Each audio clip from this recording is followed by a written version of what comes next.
بسم اللہ الرحمن الرحیم. ناظرین السلام علیکم. پروگرام ہے کشمیر میگزین. میں ہوں یاسر رحمان. ناظرین, کچھ دن پہلے ایک واقعہ ہم نے دیکھا جو کہ انڈین میڈیا پہ رپورٹ ہوا.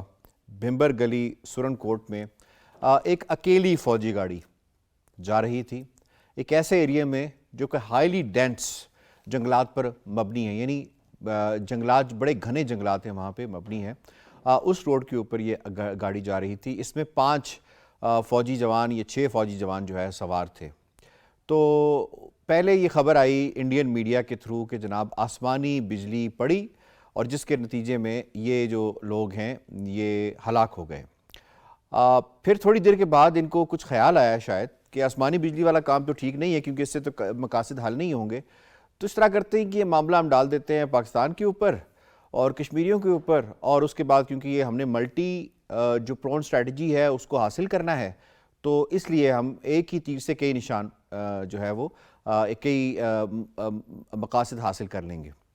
تو انہوں نے یہ کیا کہ 4 جو فوجی جوان جو مارے گئے وہ آپ کو بتاتے چلیں کہ ان کا تعلق پنجاب سے تھا.